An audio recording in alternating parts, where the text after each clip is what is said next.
Irmãos, eu peço que vocês abram as suas Bíblias no texto de Tiago. Eu não queria trazer mais uma pregação a vocês essa noite, muito mais uma reflexão para a gente pensar brevemente sobre um assunto e orarmos em seguida. Tiago, capítulo 5, versículo 17, a primeira parte diz assim: Elias era humano como nós. Queria ler agora uma citação para vocês. Esse livro diz o seguinte: quando você está feliz, muito feliz, não faz nenhuma ideia de vir a necessidade dele. Tão feliz que se vê tentado a sentir suas reivindicações como interrupção. Caso se lembre e volte a ele com gratidão e louvor, você será, ou assim parece, recebido de braços abertos. Mas volte-se para ele quando estiver em grande necessidade, quando toda outra forma de amparo foi inútil. E o que você encontrará? Uma porta fechada na sua cara, ao som do ferrolho sendo passado 2 vezes do lado de dentro. Depois disso, silêncio. Bem, que você poderia dar as costas e ir embora. Quanto mais espera, mais enfático o silêncio se torna. Não há luzes nem janelas. Talvez seja uma casa vazia. Será que algum dia chegou a ser habitada? Assim pareceu certa vez, e essa semelhança era tão forte quanto agora. O que isso pode significar? Porque em tempos prósperos, Ele, Deus, mais parece um comandante, e em tempos conturbados sua ajuda é tão ausente. Quando você escuta um texto como esse, você acha que quem escreveu? Nas palavras de Jesus, colocando na boca desse autor, quem vocês dizem que eu sou? Talvez quando a gente escuta um texto como esse, de bate pronto a gente pense em um filósofo cético, ateu do século passado. Mas pelo contrário do que talvez de início a gente possa pensar, quem escreve esse texto foi um dos homens que mais influenciou o século passado com a mensagem do Evangelho. Foi um homem que é conhecido por muitos como uma das mentes mais brilhantes do cristianismo de toda a história. Homem esse que escreveu, por exemplo, o famoso livro As Crônicas de Nárnia. Foi C.S. Lewis, irmãos, que escreveu esse texto. E é chocante porque nós encontramos nele um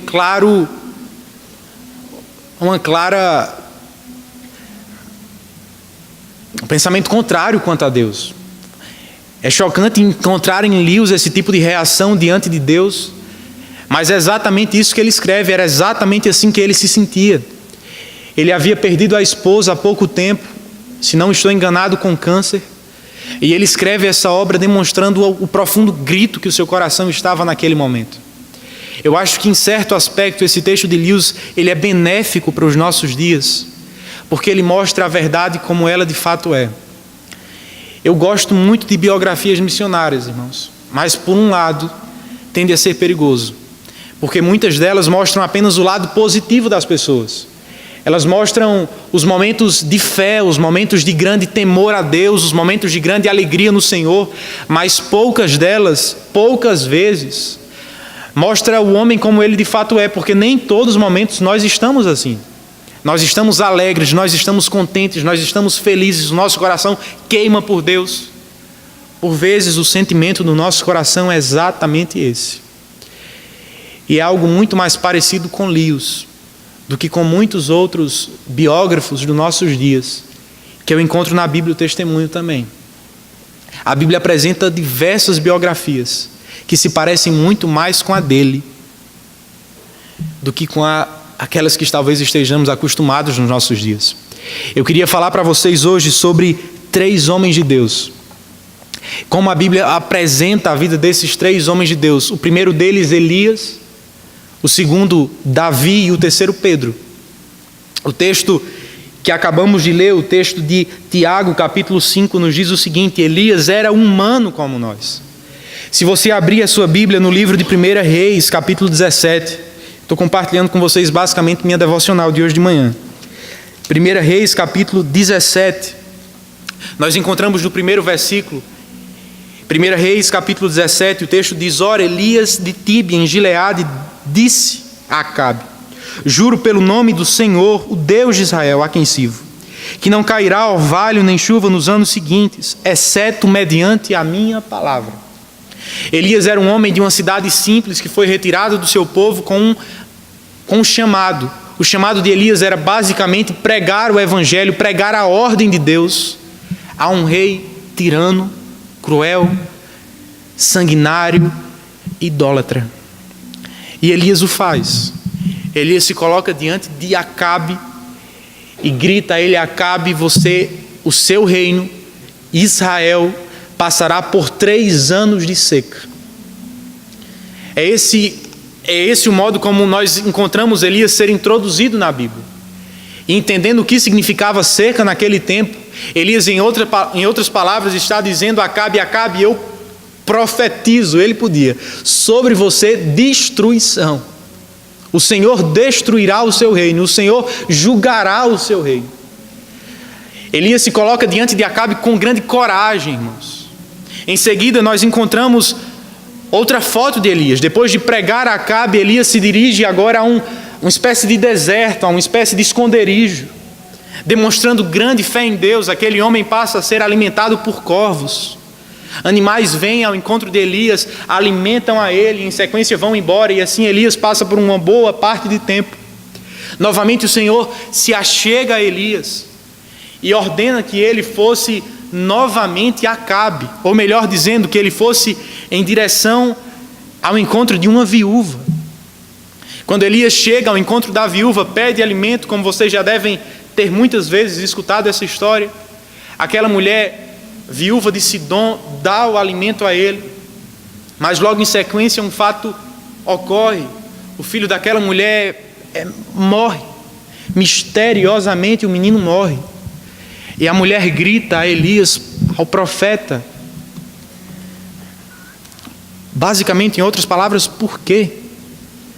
Você chegou em nosso meio e a minha criança foi tirada, a minha pérola de grande valor foi tirada de mim. Qual é a reação do profeta de Deus? Ele pega a criança nos braços, sobe no andar superior da casa e ora ao Senhor.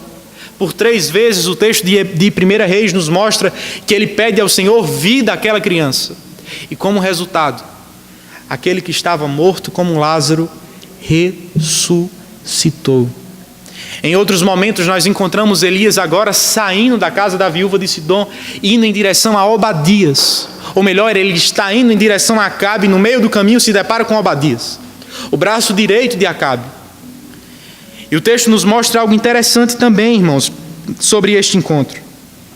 Obadias, ao ver Elias, diz em 1 Reis capítulo 18, verso 10: juro pelo nome do Senhor, o teu Deus, Elias, que não há uma só nação ou reino aonde o rei Acabe, meu senhor, não enviou alguém a procurar a ti. Elias estava na lista dos homens mais procurados do rei de Israel. Acabe estava dando dinheiro e dando muito mais do que isso para aqueles que matassem o profeta do Senhor. E qual a reação de Elias diante disso, irmãos? A reação de Elias diante dele, ou diante dessa situação, nós encontramos no verso 16. Então Obadias dirigiu-se a Acabe, passou-lhe a informação, e Acabe foi ao encontro de Elias. Quando viu Elias, disse: é você mesmo, perturbador de Israel? Verso 18: não tenho perturbado Israel, Elias respondeu. Um profeta diante de um rei com inúmeros soldados ao seu lado que podia morrer a qualquer instante, diz a Acabe, verso 18: mas você e a família de seu pai têm. Vocês abandonaram os mandamentos do Senhor e seguiram os Balaíns, os deuses pagãos. Agora convoque todo o povo de Israel para encontrar-se comigo no Monte Carmelo e traga os 450 profetas de Baal e os 400 profetas de Azerá, que comem à mesa de Jezabel. Diante de um exército, diante de uma clara e real possibilidade de morte, aquele homem não se cala. Elias grita, irmãos. Grita a vontade de Deus a um rei que poderia tirá-lo à vida. Logo em sequência, nós encontramos novamente outra foto de Elias, irmãos. Depois de ir ao encontro de Acabe, Eles saem do lugar onde estavam, vão em direção a Horebe. E no versículo 46, o texto diz: o poder do Senhor veio sobre Elias. E ele, prendendo a capa com o cinto, correu à frente de Acabe por todo o caminho até Jezreel. Detalhe, no versículo anterior nós vemos que Acabe estava em um carro puxado por um cavalo. A impressão que a gente tem do texto é que Elias é quase um super-herói. Elias é o The Flash. Na história da humanidade não existiu um homem mais rápido do que Bolt, exceto Elias. Elias triunfou sobre Bolt, Elias marcou todos os números. O que nós vemos, irmãos, de principal no texto, é que Elias é realmente um homem atípico. Parece que Elias é um homem fora de sério. A questão é, por que então Tiago, no capítulo 5, versículo 12, diz: Elias era homem como nós? Não é talvez a mesma pergunta que nós nos colocamos a fazer quando vemos o testemunho de Davi, ou a vida de Davi? Samuel vai ao encontro da família de Davi, procura todos os irmãos, observa todos os irmãos, e o menor deles estava fora, cuidando das ovelhas. Há uma guerra, de um lado filisteus, de outro lado israelitas, e o rei de Israel, um homem grande, bonito, de porte, cheio de músculos, se encovarda, está sentado numa cadeira. Os homens de Israel são intimidados pelos soldados filisteus, pelo soldado filisteu, um detalhezinho de mais de 2 metros. E quando Davi toma conhecimento do fato, Davi olha para aquele soldado e para as suas acusações e diz: quem és tu? Em outras palavras, quem és tu, filisteu, incircunciso, para afrontar ao Deus vivo de Israel? Aquele homem mostra uma fé, irmãos, inabalável. Davi era um homem provavelmente como eu, se não mais fraco, magro, sem grande porte. Mas mesmo assim ele se coloca diante de um detalhezinho de 2 metros e pouco, com armadura, com armas de guerra, e diz: quem és tu, filisteu? O Senhor me entregará o Senhor te entregará em minhas mãos, e você morrerá sob espada. Afinal de contas, o que nós temos a ver com Davi, irmãos? Diante de um gigante que não era as dificuldades da vida, diante de um gigante que era literal, Davi se coloca sem armas. Davi se arma unicamente com a fé no Deus vivo de Israel. Ou ainda o que nós temos em semelhança a Pedro. Pedro que se achega a Jesus Cristo, enquanto os outros estão meio confusos com o que vai acontecer, qual vai ser o andamento de fato da história. Pedro chega a Cristo e diz: mesmo que todos te neguem, eu jamais te negarei. Eu estou disposto a morrer pelo Senhor Jesus. Em que aspecto então o texto de Tiago, capítulo 5, versículo 12 está certo? Elias era homem como nós. Em que aspecto as biografias bíblicas são diferentes de muitas das biografias missionárias, irmãos? Porque assim como nós, Elias, Davi e Pedro são homens pecadores. Porque ao contrário do que talvez muitos digam, eles fazem parte do seleto grupo de Romanos capítulo 3, versículo 23. Pois todos pecaram e carecem da glória de Deus. Todos os homens estão sob o mesmo barco, sob uma mesma mão. Todos nós somos pecadores. O homem que correu sobre a frente de cavalos, o homem que se colocou diante de um rei sanguinário, um homem que fez maravilhas, um homem que, pelo poder de Deus, ressuscitou um morto. É o homem que nós encontramos no livro de 1 Reis, simplesmente depois de correr na frente de um cavalo e de ter feito todas essas maravilhas, no versículo 3, capítulo 19, Elias teve medo e fugiu para salvar a sua vida de Jezabel.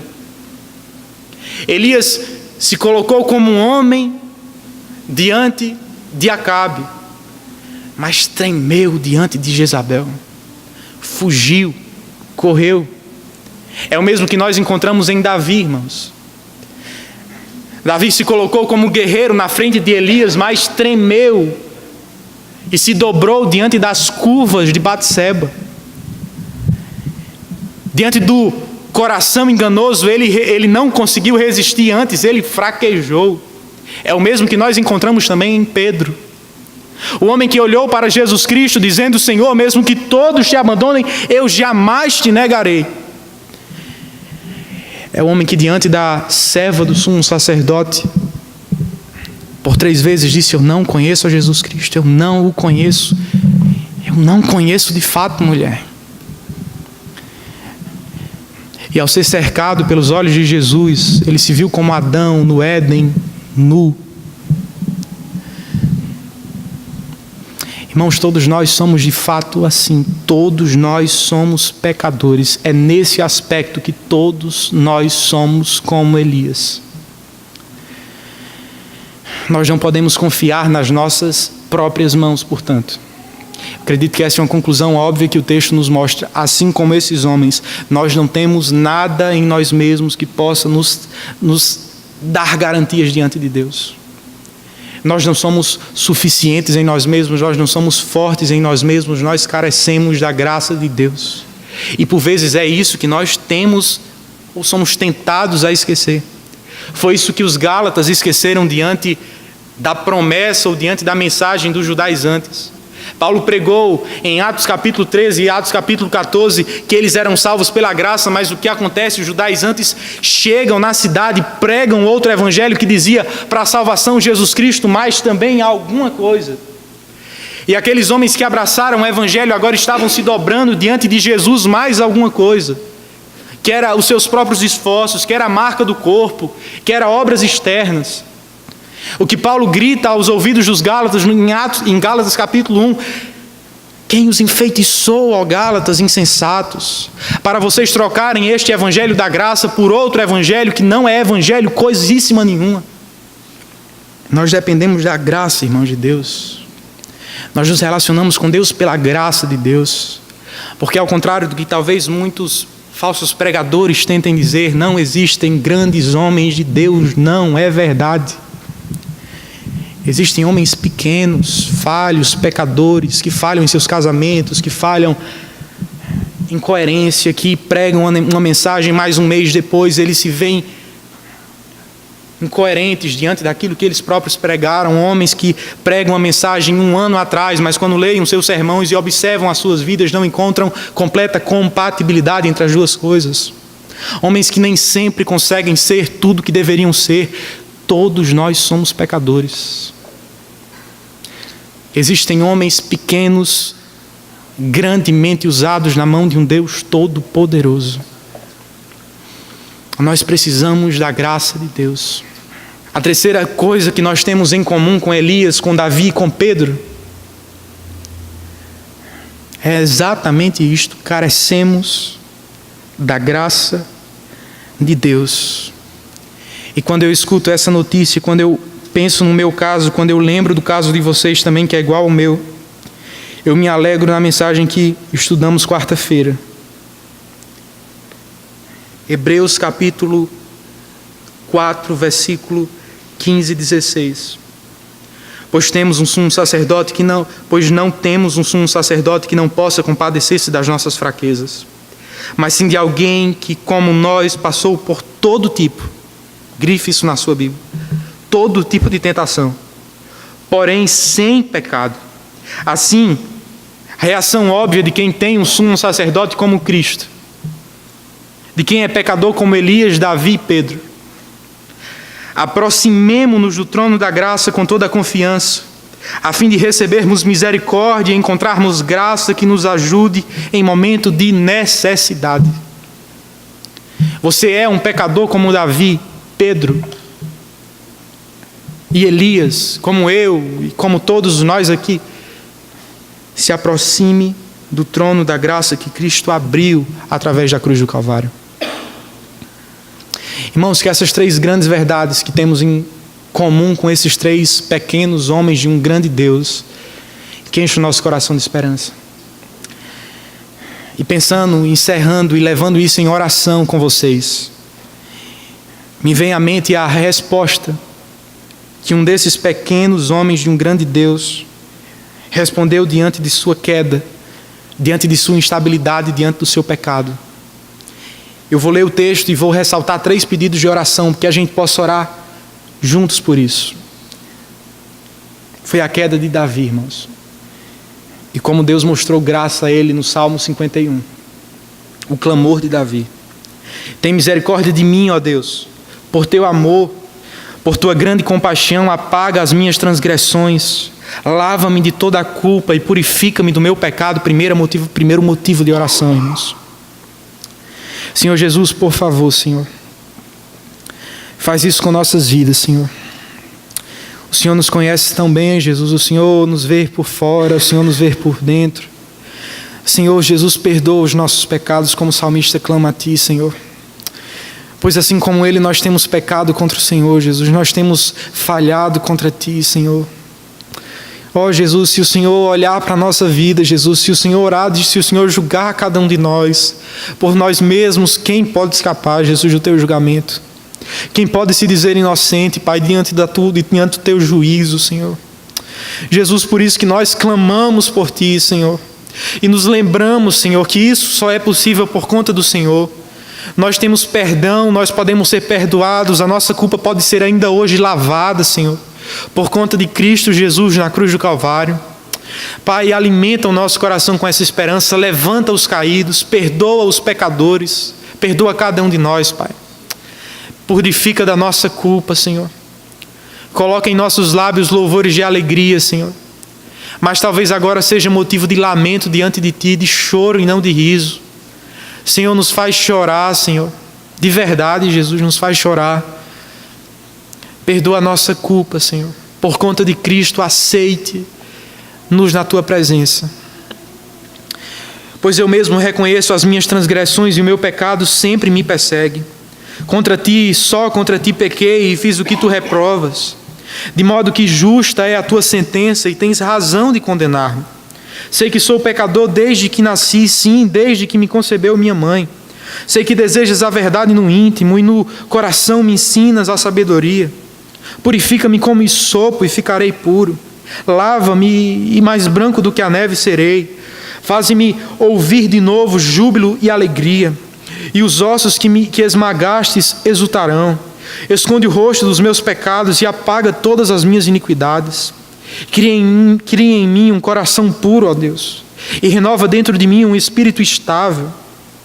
Não me expulses da Tua presença, nem retires de mim o Teu Espírito. Devolva-me a alegria da Tua salvação e sustenta-me com o espírito pronto a Te obedecer. Segundo motivo, irmãos, vamos orar por isso. Senhor Jesus, nós Te clamamos por isso, Senhor. Deus, o Senhor exortou uma igreja, Jesus. O Senhor exorta nós hoje, Jesus. Deus, nos dá isso, Pai. Nos dá a alegria da salvação, Pai. Nós Te agradecemos, Deus, por todo o conhecimento que o Senhor nos tem dado da Tua palavra, através das pregações, através dos ensinos, mas nós desejamos desfrutar disso. Nós, de fato, desejamos sentir, Deus, a Tua presença. Nós, de fato, desejamos sentir a alegria da Tua salvação, Pai. O ardor no nosso coração, Pai. O calor, Jesus, no nosso coração, Pai. Deus, a alegria, Jesus, de não ter muitas coisas neste mundo, mas ter, Deus, a Ti ao nosso lado e saber que o Senhor está, Deus, naquele exato instante, neste exato instante, ao nosso lado com o Teu Espírito, Jesus. Deus, o Senhor já nos deu porções disso, Jesus, durante a caminhada. Senhor, nós queremos experimentar mais dessas porções, Senhor. Jesus, nos dar mais de Ti essa noite, Jesus. Nos dar mais de Ti durante esta vida, Senhor. Deus, não nos permite conhecer, Jesus, sem sentir.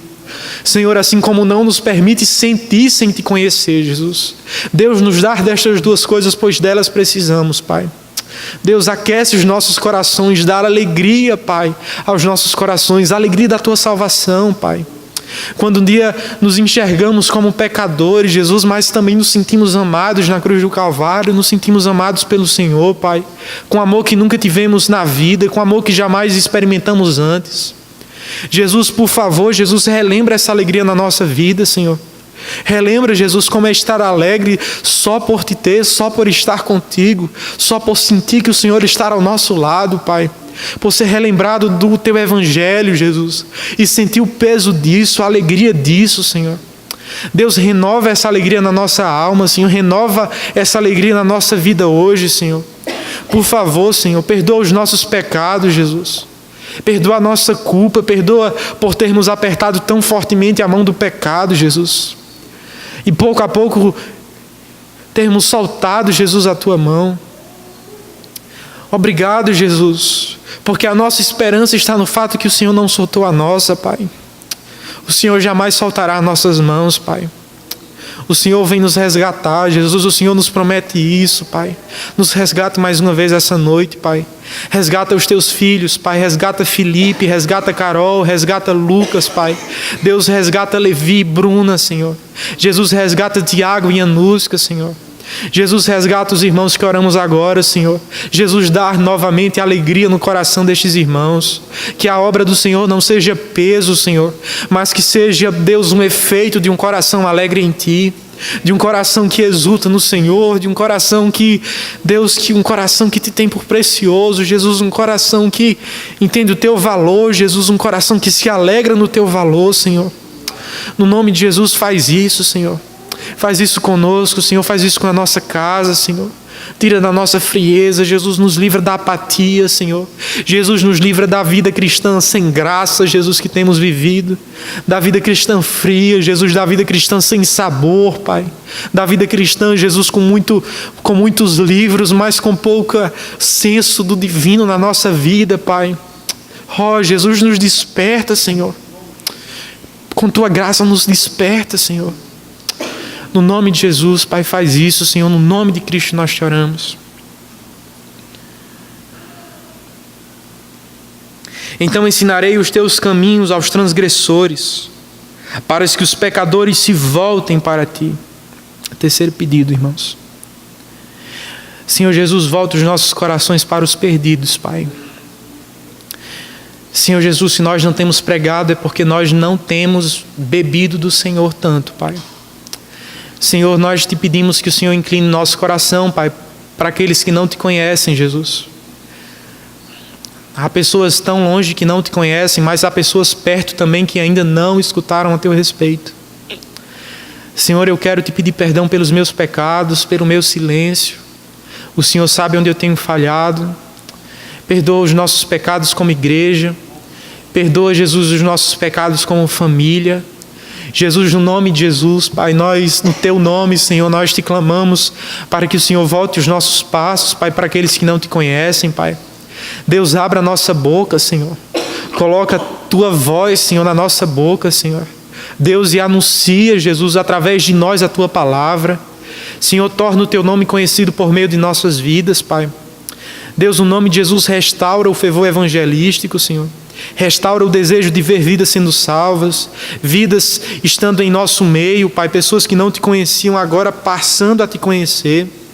No nome de Jesus Cristo, Senhor, restaura, Jesus, o amor pela pregação do Teu Evangelho no nosso coração.